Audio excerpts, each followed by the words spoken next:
Hola, ¿qué tal? ¿Cómo les va? Soy Andrés Oppenheimer. Gracias por estar con nosotros. Donald Trump, el precandidato republicano que quiere deportar a millones de indocumentados y ha sugerido que una buena parte de los mexicanos que viven en Estados Unidos son criminales y violadores, está primero en las encuestas para ganar la candidatura del Partido Republicano. Y según algunos, podría hasta convertirse en el próximo presidente de Estados Unidos. Damas y caballeros, yo estoy haciendo oficial mi anuncio de querer ser el nuevo presidente de los Estados Unidos y vamos a hacer nuestro país grande otra vez. Yo seré el gran presidente de los trabajos que jamás Dios haya creado. ¿Cómo se explica el fenómeno Trump? ¿Es un reality show, un divertimento del comienzo de la campaña electoral que va a desinflarse muy pronto? ¿O por el contrario, Trump tiene chances de llegar a ser presidente? Se lo vamos a preguntar al hombre que protagonizó uno de los encontronazos más frontales con Trump, el presentador estrella de la cadena Univisión de Estados Unidos, Jorge Ramos. Ustedes recuerdan el incidente. Ramos se levantó de su silla en una conferencia de prensa y comenzó a preguntarle a Trump sobre sus posturas contra los inmigrantes. Trump le replicó que no había sido escogido para hacer una pregunta y lo expulsó de la conferencia de prensa solo para readmitirlo 10 minutos después, cuando otro periodista dijo que le cedía su pregunta a Jorge Ramos. Y entonces Ramos volvió a la carga y arremetió contra Trump durante 7 minutos. Vamos a ver lo que nos dijo Ramos sobre el fenómeno Trump y las elecciones en Estados Unidos. Y luego lo vamos a discutir aquí en nuestros estudios con Lorenzo Palomares, activista republicano que apoya a Donald Trump, conocido abogado y ex candidato a diputado federal de Estados Unidos. Y desde nuestros estudios en Washington vamos a tener al embajador Arturo Sarucán, ex embajador de México en Washington, consultor internacional y un hombre que ha escrito y hablado duramente contra el precandidato republicano. Bueno, vamos directamente a la primera parte de nuestra entrevista exclusiva con Jorge Ramos. Veamos.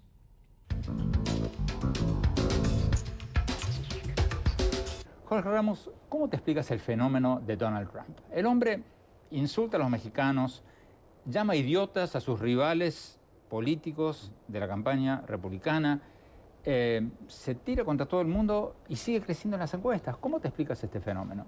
Yo creo que no hay que buscar explicaciones esotéricas ni marcianas. La respuesta es muy sencilla. Primero, Donald Trump se está presentando como el antipolítico.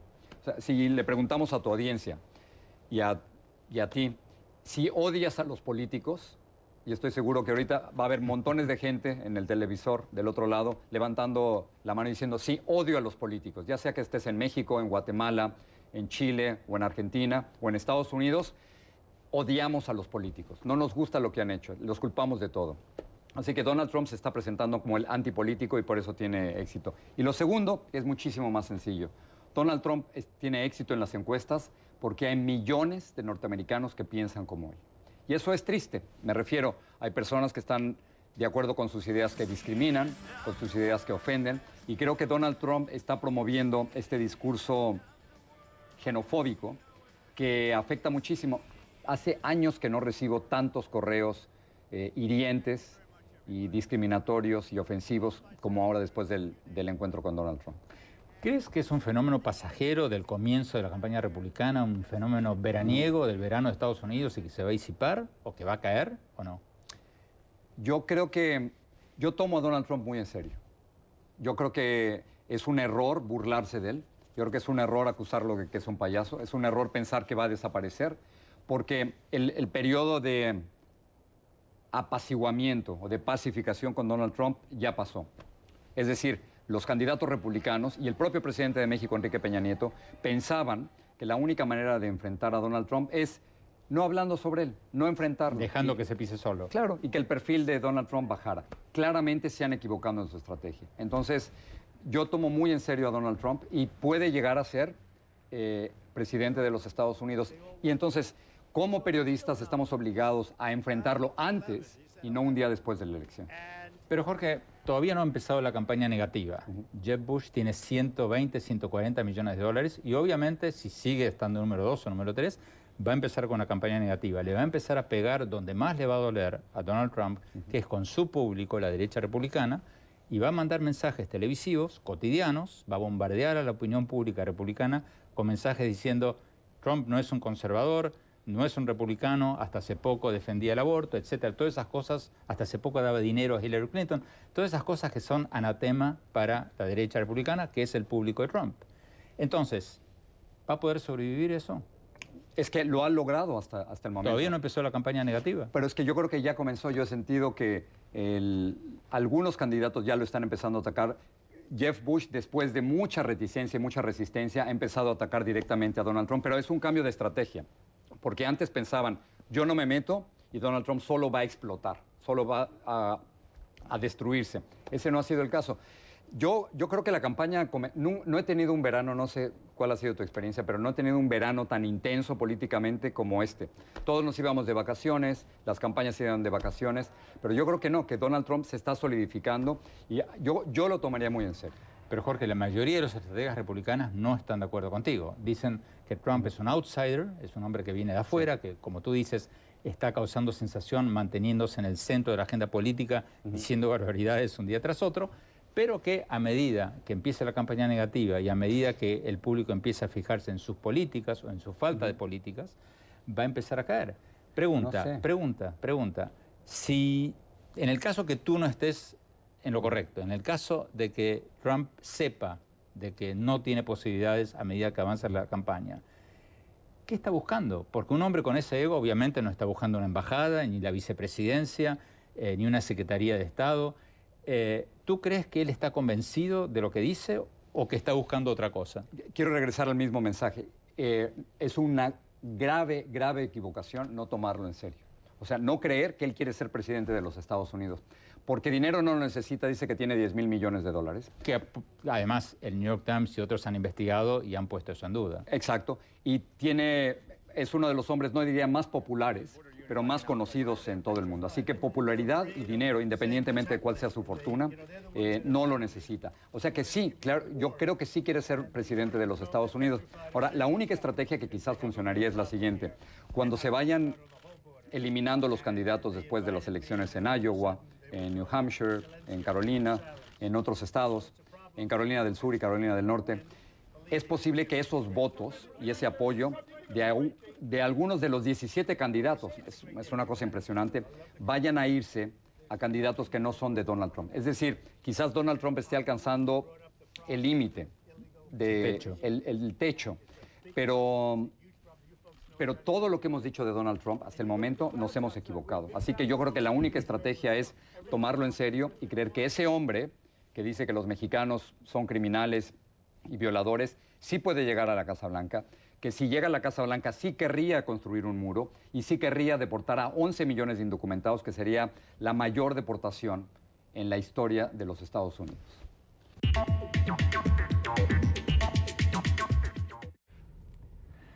Lorenzo Palomares, gracias por estar con nosotros. Gracias. Señor Palomares, la pregunta que se deben estar haciendo muchos de quienes nos están viendo cuando lo presenté a usted como un activista de la campaña de Trump, ¿cómo puede un latino, un hispano como usted, que estudió en México, que es inmigrante, sí, apoyar a un candidato que quiere echarnos a todos, o por lo menos a muchos de nuestros hermanos yo que todavía están en la situación en la que usted y yo estuvimos en un momento? Bueno, fíjate, el 45% de los cubanos americanos ya en la Florida apoyan a Trump. El 47% de los hispanos están apoyando a Trump. ¿Por qué? Porque está diciendo la verdad. 47%. 47%. Perdón, doctor, las cifras que yo vi son el 82% de los hispanos en Estados Unidos piensan que Trump sería pésimo para Estados Unidos y para ellos. 82%, no sé de dónde sacó el 47%. Una cosa es que piensen que estén y lo otro es el apoyar. ¿De dónde sacó usted el 47%? Eso está publicado en la campaña del señor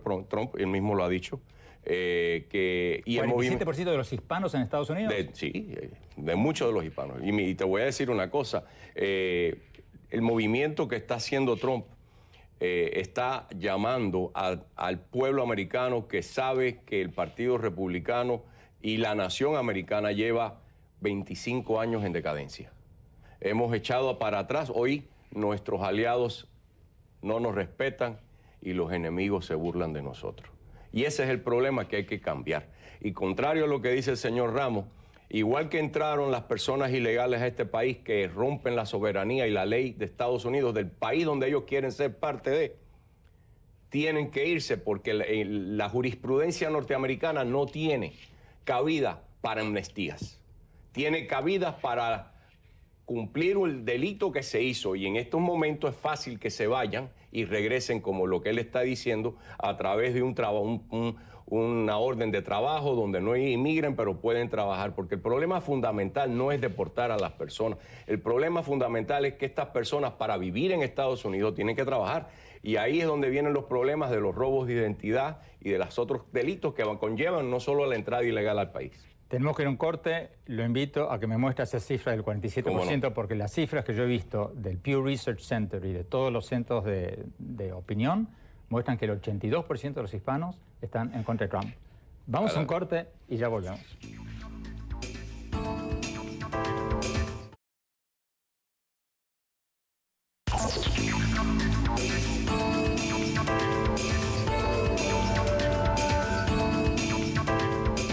Hola, gracias por seguir con nosotros en este programa sobre el fenómeno Donald Trump, el precandidato republicano que quiere deportar a millones de indocumentados y ha sugerido que una buena parte de los mexicanos que viven en Estados Unidos son criminales y violadores.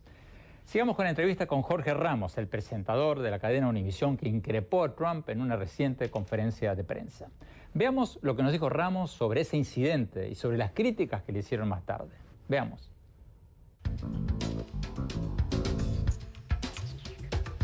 Jorge, tú desde hace mucho tiempo eres el periodista hispano más conocido en Estados Unidos, pero ahora, con este encontronazo con Trump, te has convertido en una figura mundial, están hablando de ti en todos lados. La prensa anglosajona y algunos conservadores, en especial como Bill O'Reilly, te han acusado de ser partidista, de haberte sobrepasado en tu rol de periodista en esa conferencia de prensa con Trump. ¿Tu respuesta? Yo creo que es importante y me parece que es un debate bienvenido, porque ¿en qué momento el periodista deja de serlo para convertirse en activista? Y yo creo que como periodistas, Andrés, debemos tomar posición cuando se trata de racismo, de discriminación, de corrupción, de mentiras públicas, de dictaduras y de derechos humanos. En ese momento, como periodistas, estamos obligados a tomar partido. Y lo que estaba proponiendo Donald Trump, y sigue proponiendo, es muy peligroso. Está proponiendo la mayor deportación en la historia moderna de los Estados Unidos y quizás del mundo. 11 millones de personas. Los candidatos no lo estaban enfrentando, no lo estaban retando, y me parece que nuestra labor como periodistas es hacer eso precisamente. Jorge, quienes te critican dicen que técnicamente te sobrepasaste al hacer una pregunta cuando no era tu turno, cuando Donald Trump no te señaló. Porque en las conferencias de prensa, el que da la conferencia de prensa dice tú.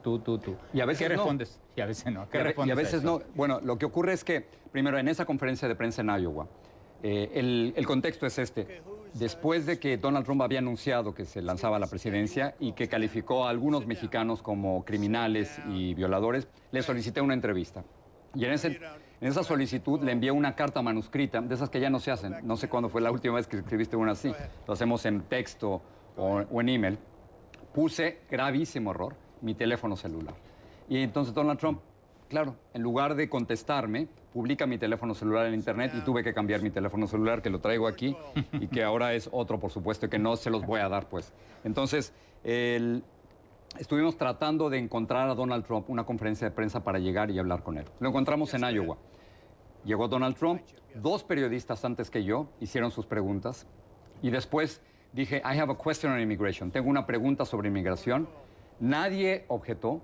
Donald Trump se quedó escuchando la pregunta, pero tan pronto empecé a decir que él estaba tratando de deportar a 11 millones, crear un muro de casi 3,000 kilómetros, y se da cuenta que la pregunta no le gusta, trata de quitarme la palabra, llama a otro periodista, y yo seguí haciendo mi pregunta diciendo que tenía el derecho de hacer mi pregunta. Es decir, esperé mi turno, y en muchas conferencias de prensa no tienes que esperar a que te den la palabra, sino que tú tomas la palabra.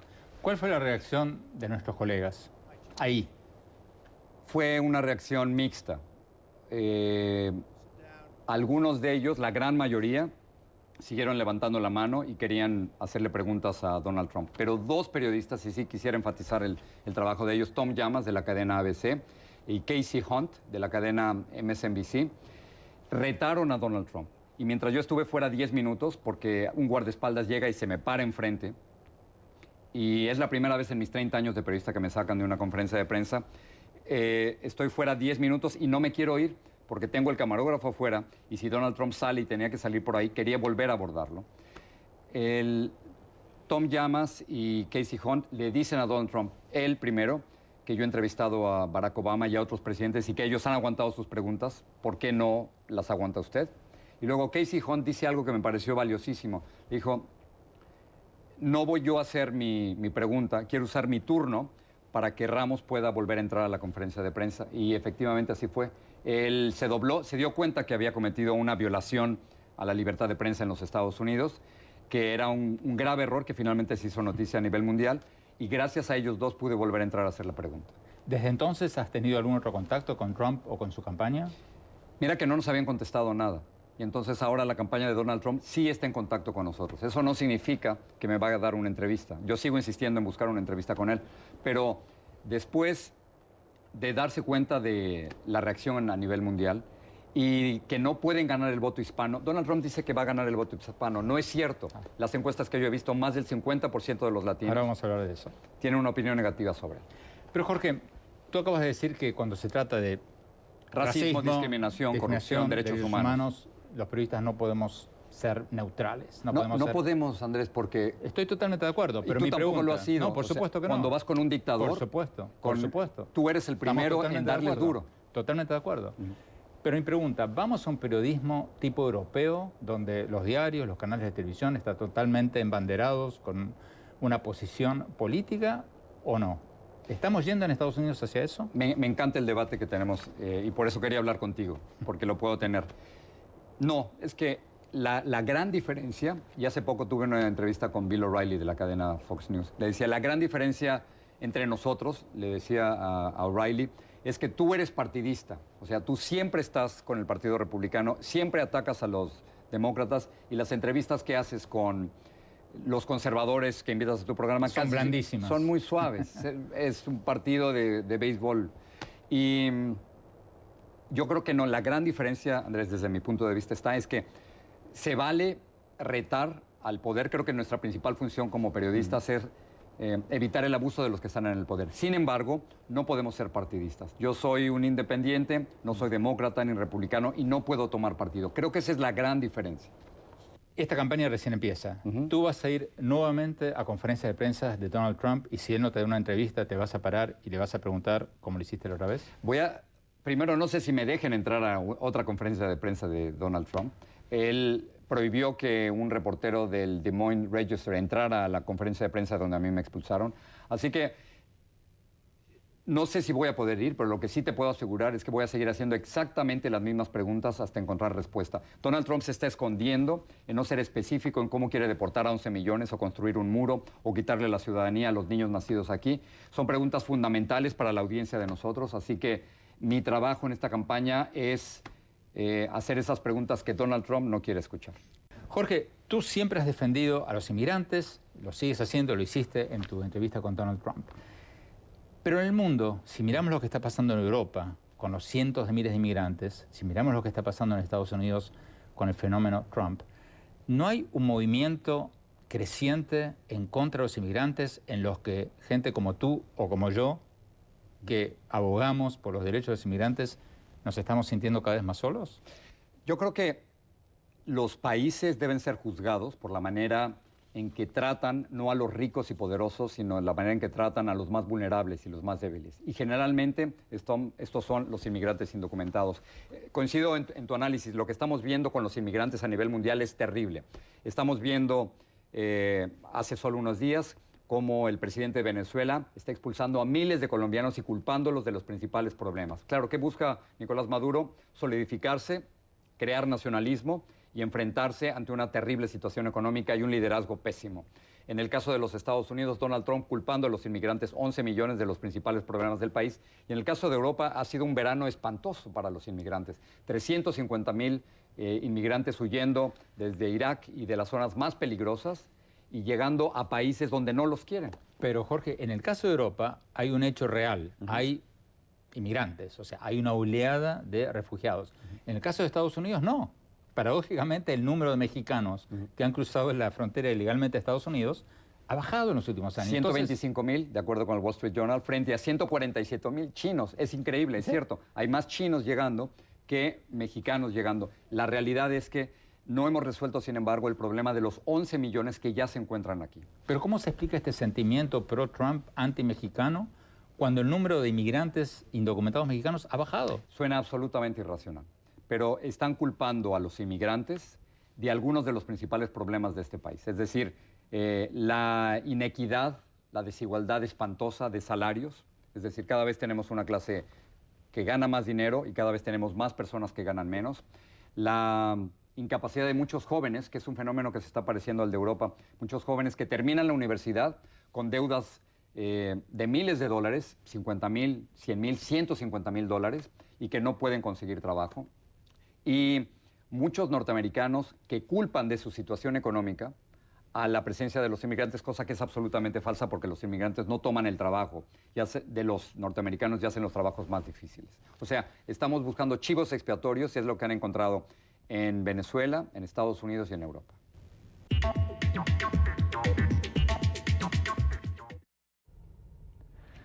Vamos a Washington, embajador Arturo Cerucán, en un minuto y medio que nos pedían antes del corte. ¿Cómo se explica esta ola antiinmigrante en Estados Unidos en un momento en que supuestamente la economía está subiendo y la inmigración ilegal está bajando? ¿Cómo se explica?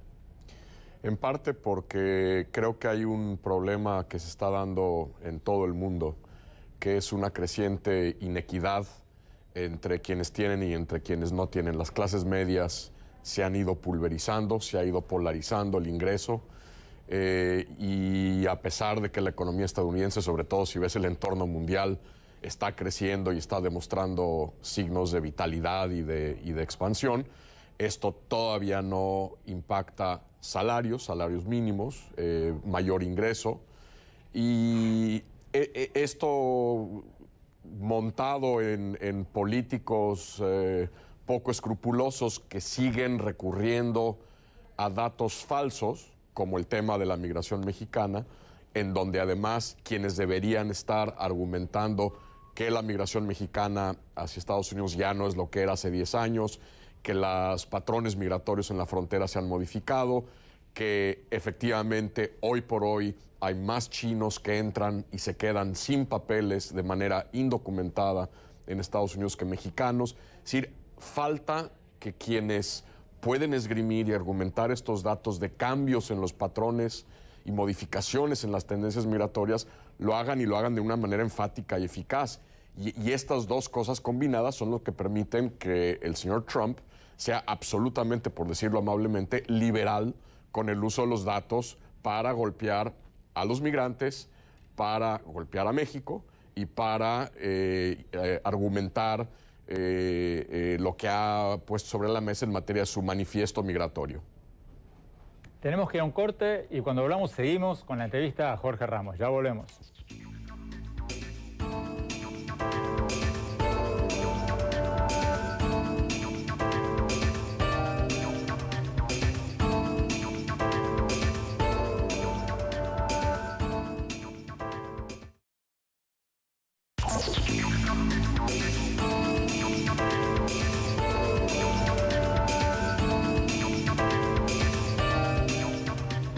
Hola, gracias por seguir con nosotros en este programa sobre el fenómeno Donald Trump. Seguimos con la entrevista a Jorge Ramos, el presentador de la cadena Univisión, que increpó a Trump en esa reciente conferencia de prensa de la que hablábamos en el bloque anterior.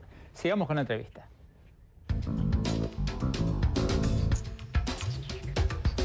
Jorge Ramos, las elecciones del 2016 en Estados Unidos. Tú nos decías en bloques anteriores de que hay que tomar a Trump en serio, de que Trump podría ser el candidato republicano, incluso dijiste que podría llegar a ser presidente de Estados Unidos. Pero tú y yo sabemos de que es muy difícil que los republicanos, incluido Donald Trump, ganen sin el voto hispano. Y Donald Trump hoy día tiene un 82% de voto negativo entre los hispanos. ¿Cómo puede Trump llegar a ser presidente de Estados Unidos? Hay dos teorías. Yo espero que la mía sea la correcta. Mi teoría es que a partir del año 2000 nadie puede llegar a la Casa Blanca sin el voto de los latinos. En el 2016 va a haber 16 millones de latinos, es un cálculo, que van a ir a las urnas. Y estos 16 millones de latinos pueden decidir quién será el próximo presidente. Para ponerlo en contexto, Barack Obama ganó en las pasadas elecciones con menos de 5 millones de votos. Es decir, 16 millones de votos pueden definir la elección. Esa es mi teoría y la de muchas personas. La teoría de Donald Trump es totalmente distinta. Donald Trump cree que puede ganar con hombres blancos, conservadores, mayores de 50 años, sin nosotros. Es decir, Donald Trump cree que puede ganar solo con los blancos, sin latinos, sin asiáticos, sin mujeres a quienes ha ofendido. Pero Jorge, esa fue exactamente la estrategia de Mitt Romney en el 2012 y no le funcionó. Yo creo Sacó que el 27% del voto hispano y perdió. Yo creo que está totalmente equivocado. Y el problema... Que Trump está equivocado. Trump está totalmente equivocado, claro.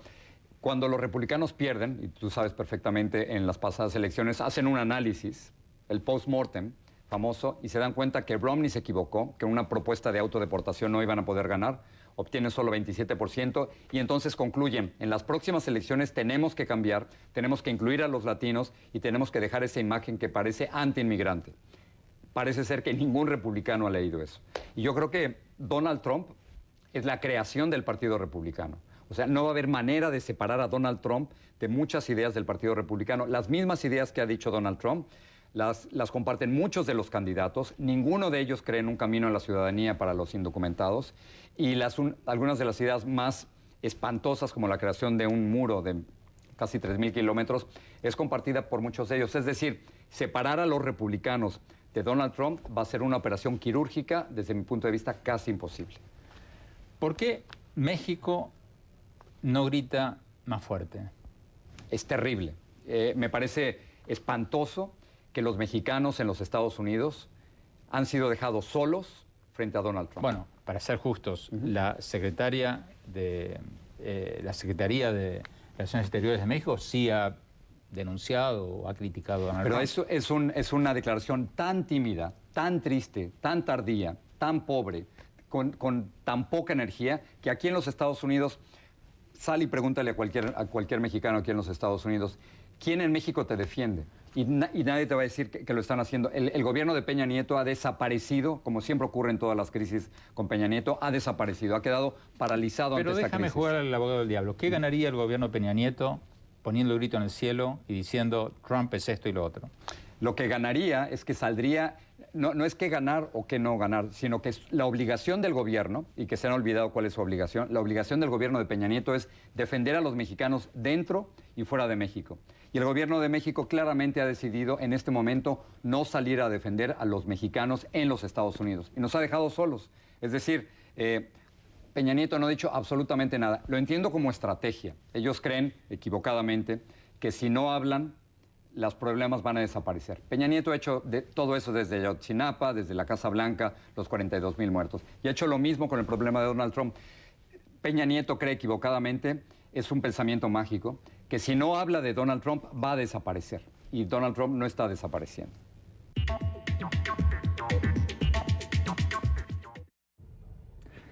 Lorenzo Palomares, usted apoya a Donald Trump. ¿Cómo puede ganar Trump la elección nacional sin el voto hispano? Bueno, primero lo tienes que poner en contexto si Hillary va a estar ahí o no. Y yo dudo mucho que Hillary esté en la contienda final. Lo que tiene que hacer Donald Trump ahora es ganar su partido. Y contrario a lo que dice el señor Ramos, que, by the way, su esposa o su hija trabaja para la señora Clinton, y no es un periodista objetivo en este tema, en otros sí. El señor Ramos se equivoca que Donald Trump no pueda ganar, porque el voto hispano dentro del Partido Republicano, a Jeb Bush le está ganando en la Florida, su propio estado. O sea, hay un movimiento a favor de este señor porque ha tocado las teclas que llevan a este país en decadencia hace ya 25 años. Y se gana a través del colegio electoral. Acuérdate que el voto popular aquí, ha habido presidentes que han ganado el voto popular y han perdido el voto electoral. Aquí hay que ganar el Estado. Pero los hispanos estamos en Florida, Texas, Nueva York, California, los estados más importantes del colegio electoral. Arturo Sarucán, en Washington, en un minuto que nos queda. Jorge Ramos acaba de decir que México se quedó callado. Usted fue embajador de México. ¿México se quedó callado? ¿Y por qué? Yo creo que la Cancillería mexicana y el presidente no se han equivocado. Ahí discrepo un poco con Jorge, en el sentido de que ellos no son los que deben subirse a la palestra a pelear y a rebatir con Trump. Pero sí ha habido un vacío muy grande, cortesía de 6 meses sin embajador en Estados Unidos, donde la embajada, el embajador y nuestra red consular de 50 consulados en Estados Unidos son los que deberían estar todos los días poniendo en contexto esos datos que usa el señor Trump y que son absolutamente falsos con relación a la migración mexicana, a la relación con México, a las remesas. Allí es donde se ha fallado. No hay una voz en Washington que esté todos los días en los programas de radio, en la televisión, que nuestros 50 consulados, nuestros cónsules a nivel local, a nivel regional, estén hablando. Allí es donde se ha generado un vacío que, coincido con Jorge, no ayuda porque nadie está, y más que combatir a Trump, Andrés, es minar y combatir las ideas y los datos que él está usando para atacar a los migrantes, a México y a la relación entre ambos países. Tenemos que ir a un corte y seguimos con la entrevista a Jorge Ramos. Ya volvemos.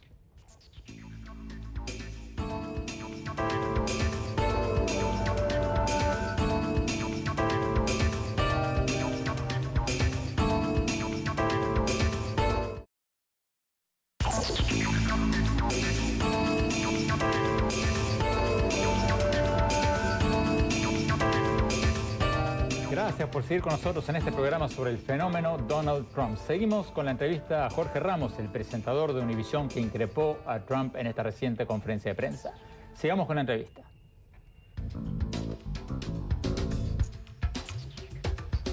Jorge Ramos, tú nos decías en bloques anteriores de que Donald Trump tiene una posibilidad real de ser el próximo presidente de Estados Unidos. Hablemos un poco de Hillary Clinton. Hillary Clinton tiene consigo el voto hispano, que es importantísimo, tiene consigo el voto de mujeres, más que Donald Trump, tiene consigo el voto afroamericano, o sea, tiene grandes posibilidades de ganar también. ¿Tú crees que este tema de los emails, esta investigación que están haciendo las autoridades federales, la va a descalificar, la va a sacar de juego? Mira, es muy difícil saber en este momento exactamente cómo va a terminar eso, pero la idea original que existía sobre Hillary Clinton de que sería una coronación ha desaparecido totalmente. A mí me llama mucho la atención, hace poco tuve la oportunidad de hablar con Bernie Sanders, y Bernie Sanders, al igual que Donald Trump, es el candidato demócrata que está atrayendo a más jóvenes y a más demócratas a sus planes de campaña. De tal forma que esto nos ha sorprendido. Si yo te hubiera dicho hace un año... eso mismo pasó tantas veces con Mike Dukakis. Siempre los candidatos de la extrema derecha republicana o la extrema izquierda demócrata han atraído más público, pero al final se han desinflado cuando llegó el momento de votar para las grandes mayorías. Pero yo estoy sorprendido con este verano del 2015 porque si yo te hubiera dicho hace un año, Andrés, que Bernie Sanders, un socialista, iba a estar, si no liderando las encuestas, casi ganando las encuestas frente a Hillary Clinton, y yo te dijera que Donald Trump, un multimillonario, iba a estarle ganando a todos los candidatos del Partido Republicano, nadie se lo hubiera creído. Si me hubieras dicho hace 6 años que un negro iba a ser presidente de Estados Unidos y que un argentino iba a ser papa, te hubiera dicho que estás bajo una sustancia prohibida. Bueno, absolutamente cierto. Entonces, a mí me sorprende, y hace poco hablaba con un agente de campaña de Bernie Sanders, les preguntaba si Bernie Sanders es el nuevo Barack Obama. Todo mundo quiere ser dentro del Partido Republicano el nuevo Barack Obama. Martin O'Malley ha presentado hasta ahora el programa más progresista migratorio que existe. Así que la idea, y regreso a la idea original, de que Hillary Clinton iba a tener una coronación y que no iba a ser retada, ha desaparecido totalmente dentro del mapa de los demócratas. Joe Biden, el vicepresidente de Estados Unidos, ¿qué te dicen tus fuentes? ¿Se va a presentar? ¿La va a desafiar a Hillary Clinton? No sé qué dicen las tuyas, yo quisiera saber, ¿no? Pero me parece que tiene un argumento político muy importante, es decir, después de haber sido vicepresidente por 8 años, ¿por qué no hacer esta la última campaña de su vida? Y quizás solo por 4 años, no por 8. Y luego, el argumento emocional. ¿Cómo reaccionas tú o cómo reacciono yo? Si antes de morir su hijo le pide, como ha sido reportado por el New York Times, que se lance a esta campaña.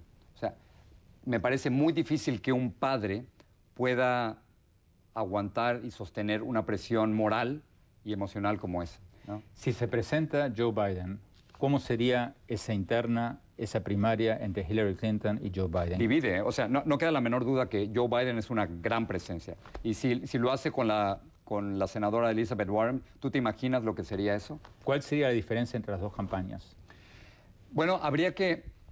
Son diferencias muy sutiles, yo creo, ¿no? Porque hay que recordar claramente que tanto Hillary Clinton como Joe Biden fueron de la administración del presidente Barack Obama y ambos comparten ideológicamente muchas ideas. Pero lo que sí creo es que estarían divididos los votos entre los candidatos demócratas y que sería una verdadera elección. A eso me refiero. Yo creo que con Joe Biden, incluso ahora, con o sin Joe Biden, dentro del Partido Demócrata estamos viendo una verdadera elección. O sea, la idea original de que iba a ser muy fácil desapareció totalmente. Y, por supuesto, para muchos es el espectro de lo que ocurrió en las elecciones del 2008, cuando muchos creían que Hillary Clinton iba a ganar y aparece un candidato desconocido llamado Barack Obama. Ni tú, ni yo, ni nadie sabe quién va a ganar el año que viene. No. Pero en base a lo que vemos ahora, si la cosa termina entre Hillary y Donald, Sí.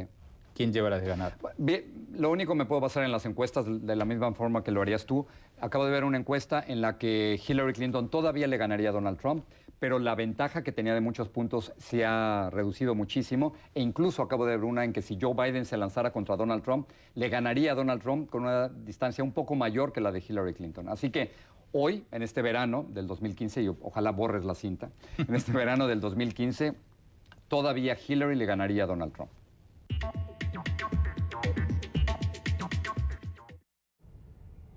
Vamos a Washington, embajador Arturo Sarucán, en menos de un minuto, por favor. ¿Peligra la campaña de Hillary Clinton por esta investigación que le están haciendo por sus emails o no? No, no creo que esté en peligro, pero ciertamente está generándole enorme turbulencia. Hay un hecho real, que es que Sanders, un poco como reflejo de lo que está ocurriendo también con Trump en el Partido Republicano, una especie de candidatura anti-establishment, está ganando tracción y terreno, pero yo creo que todavía faltan 5 meses, Andrés, para que arranque el primer caucus en Iowa y la primera primaria en New Hampshire.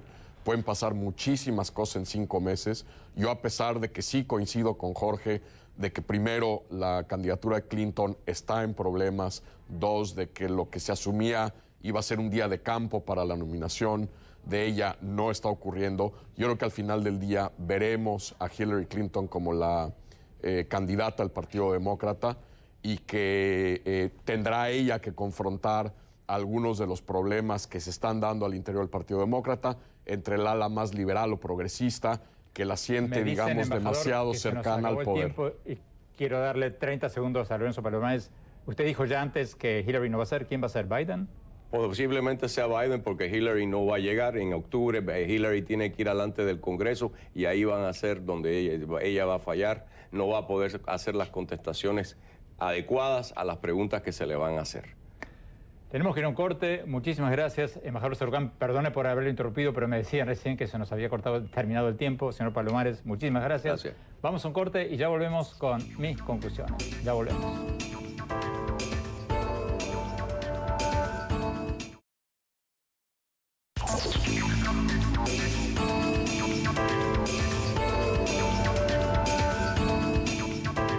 Muchas gracias por habernos acompañado y esperamos sus comentarios en nuestro Twitter, @OppenheimerA, y en nuestro Facebook y en nuestra página web, andresoppenheimer.com. Ahí pueden encontrar varios de nuestros últimos programas y columnas también. Y si se registran van a poder recibir gratuitamente todos nuestros artículos sobre temas de actualidad. Bueno, mi opinión sobre lo que nos dijo el presentador de noticias Jorge Ramos, el hombre que se levantó de su silla para encarar a Trump por sus posturas contra los inmigrantes durante una conferencia de prensa y que luego fue echado y luego readmitido en la sala por Trump. No estoy de acuerdo con quienes critican a Jorge Ramos por no haber esperado su turno y levantarse para hacer preguntas duras a Trump, porque no estaba nada claro que Trump le iba a permitir hacer una pregunta. Y además, porque los periodistas muchas veces le gritamos preguntas a un presidente o a un candidato. Es cierto que Ramos se saltó el protocolo al hacerlo antes de tiempo, pero no hizo nada que los periodistas no hagamos todos los días: gritarle una pregunta a un político. Si sus colegas periodistas que estaban ahí en la sala no protestaron, Ramos no hizo nada que mereciera expulsarlo de la sala. En cuanto a lo que nos dijo Jorge Ramos sobre que hay una buena posibilidad de que Trump gane la primaria del Partido Republicano e incluso que llegue a presidente, bueno, ahí pienso un poquito diferente. Creo que Trump es un fenómeno del inicio de la campaña presidencial, que con el pasar de los meses se va a desinflar. Primero, porque todavía no empezó en serio la campaña negativa. Es muy temprano en la campaña, faltan 5 meses para las primeras primarias y el precandidato republicano, el otro precandidato importante o de los más importantes, Jeb Bush, tiene más de 110 millones de dólares de fondo de campaña que puede usar para atacar a Trump en avisos en spots televisivos. Y lo va a hacer con avisos publicitarios que van a atacar a Trump donde más le duele, con el electorado de la extrema derecha del Partido Republicano. En esos spots lo van a acusar a Trump de haber sido un demócrata, de haber contribuido en el pasado a las campañas de Hillary Clinton, de no ser un verdadero conservador. Y segundo, porque es muy probable que Trump se autodestruya. El hombre ha hecho una campaña básicamente mediática, poniéndose en el centro del debate político, diciendo cosas cada vez más arriesgadas y ofensivas para mucha gente. Entonces, la pregunta es, ¿va a poder mantener su rating sin decir cosas cada vez más ofensivas? Y supongamos que lo haga.